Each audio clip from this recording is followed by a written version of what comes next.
আপনি যার উপকার করবেন সে মানুষটা আপনার সবচেয়ে বেশি ক্ষতি করবে এবং কাছের মানুষগুলো আপনাকে বেশি হিংসা করবে, কাছের মানুষগুলো আপনার সমালোচনা বেশি করবে, কাছের মানুষগুলো পেছন থেকে আপনার টেনে ধরার চেষ্টা করে, সামনে আসলে হাসি মুখে কথা বলে কিন্তু পেছন থেকে আপনার গীবত করে। পৃথিবীতে কোনো মানুষের উপকার করে এক নাম্বার কথা আপনাদের কাছে রিকোয়েস্ট, পৃথিবীতে কোনো মানুষের উপকার করে সে মানুষের কাছে কোনোদিন প্রতিদান আশা করবেন না। আলহামদুলিল্লাহ ওয়াসসালাতু ওয়াসসালামু আলা রাসূলিল্লাহ। ইবনে মাসউদ একটি প্রশ্ন করেছে যে মুহতারাম, কাছের মানুষগুলোই বেশি ঠগায়, কাছের মানুষ ঠগালে আঘাত বেশি পাই, সেক্ষেত্রে আমাদের ভূমিকা কি হওয়া চাই?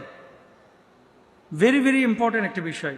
ইবনে মাসউদ, আপনি যে প্রশ্নটি করেছেন খুবই গুরুত্বপূর্ণ একটি বিষয়।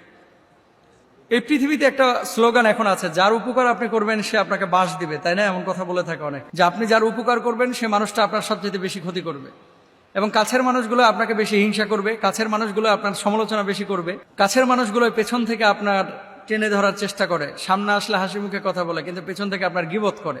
অনেক কাছের মানুষ আছে। তো কাছের মানুষ যদি ঠগায় তাহলে আপনি কি করবেন? আমরা এই আলোচনা করার আগে জামে তিরমিজির একটি হাদিস এবং সহিহ মুসলিমের হাদিসটি রয়েছে। দেখেন, রাসূল আকরাম সাল্লাল্লাহু আলাইহি ওয়াসাল্লাম সাহাবীদেরকে জিজ্ঞাসা করলেন, তোমরা কি জানো নিঃস্বকে? তারা বললেন, যার অর্থ সম্পদ নেই আমরা তো তাকে নিঃস্ব এবং শূন্য মনে করি।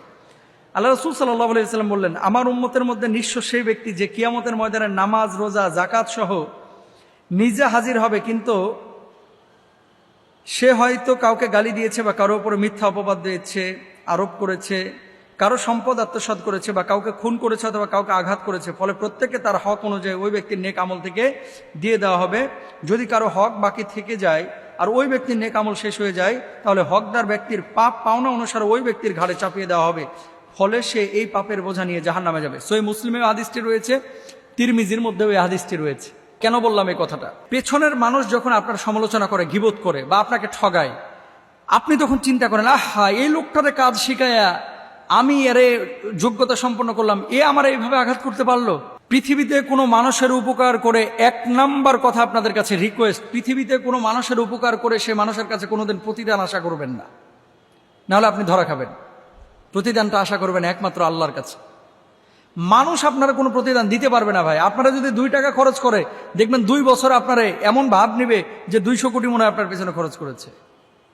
সুতরাং প্রতিদান, মানুষের উপকার আমরা করব, কিন্তু প্রতিদান আশা করবো একমাত্র আল্লাহর কাছে। কোনো মানুষের কাছে আমরা প্রতিদান আশা করব না, আল্লাহ সুবহানাহু ওয়া তাআলার কাছে আমরা প্রতিদান আশা করব। 1 নাম্বার কথা। 2 নাম্বার, কাছের মানুষগুলো যেহেতু বেশি ঠগায়, আল্লাহ রাসূলের যে হাদিসটা শুনলেন তিরমিজির এবং মুসলিমের, কাছের মানুষ একটা মেয়েকে পছন্দ করেছেন বা একটা ছেলেকে পছন্দ করেছেন, পরবর্তীতে বিয়ে শাদী হয়েছে, বিয়ের আগে কত খরচ করেছেন তার পেছনে, বিয়ের পরে এগুলো খোটাখুটি করবেন না। বিয়ের পরে মেয়ের বাপের বাড়ি থেকে কি পাইলেন, ছেলের বাপের বাড়ি থেকে কি পাইলেন, এগুলো নিয়ে খোঁচাখুচি করবেন না। বন্ধুত্ব করবেন, রিলেশনশিপ করবেন, ছেলে ছেলে বন্ধুত্ব হবে, মেয়ে মেয়ে বন্ধুত্ব হবে। কোনো ছেলে মেয়ের বন্ধু হতে পারবে না, মেয়ে ছেলের বন্ধু হতে পারবে না। এই বন্ধুত্বটা হবে নিঃস্বার্থ। ওয়ারাজুলান তাহাব্বা ফিল্লাহি জিতামা আলাইহি ওয়া তাফাররাকা আলাইহি। আমাদের ভালোবাসা বন্ধুত্ব হবে একমাত্র আল্লাহর জন্য। তো আল্লাহর জন্য কারোর সাথে যদি বন্ধুত্ব করেন, তার কাছে প্রতিদান কেন আশা করেন? এই যে ইউটিউবাররা আপনারা আছেন, বিভিন্ন তারপরে স্কলাররা আছেন, মুসল্লিরা আছেন, অনেক সময় মানুষের উপকার করে চিন্তা করে, ওনাকে যদি 2টা ডাব খাওয়াই, কালকে হয়তো বা আমারে পোলাও কোরমা খাওয়াবে।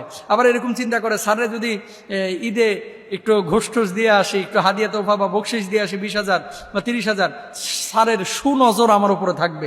এরকম একটা সিম্পেথি নেওয়ার জন্য যদি আপনি কাজ করেন, ওই ঠকানো বন্ধুর চাইতে বড় গাদ্দার আপনি। যুদ্ধ ওয়ালা তামনুন ফাইনাল ফাইদাতা আইদাতুন। মানুষের উপকার করবেন একমাত্র কার জন্য? আল্লাহর জন্য। আর উপকার করছেন, এই উপকারের প্রতিদান আল্লাহ আপনারা দিবে। হ্যাঁ, পেছনের মানুষগুলো যদি আপনাকে টেনে ধরে, আপনাকে যদি ঠগায়, আপনারা ঠগাইছে কি হয়েছে ভাই? পৃথিবীতে কোনো মানুষকে কেউ ঠগায় কোনোদিন ভালো থাকতে পারে না ভাই। আরেকজনের হক নষ্ট করে, আরেকজনের ক্ষতি করে আপনি মনে করছেন আপনি বড় কিছু হয়ে যাবেন। একটা কথা বলি আপনাকে, অসংখ্য মানুষ আপনার আশপাশে পাবেন, দেখবেন ভাইয়ের সম্পদ মারছে, বোনের সম্পদ মারছে, আরেকজনের ইউটিউব চ্যানেল কাটিয়ে নিছে, আরেকজনের ফেসবুক পেজ হ্যাক করে নিয়ে নিছে, আরেকজনের মুখের লুকমা কাটিয়ে নিয়ে নিজে খেয়ে ফেলছে, আরেকজনের কাছে কান পড়া দিয়ে তার চাকরিটা আউট করাইয়া দিছে। ও মনে করতেছে অনেক জিতছে, নিজের ছেলের অসুখই ভালো হচ্ছে না, ডাক্তারের পেছনে ঘুরতে ঘুরতে জীবন শেষ, কাজ করারই টাইম নাই। হুন্ডা অ্যাক্সিডেন্টে পায়ে এমন আঘাত পাইছে, সেলাই পড়েছে মনে করেন 46টা, হাড় গোড় সব ভাঙে শেষ হয়ে গেছে। লাভটা হইল কি?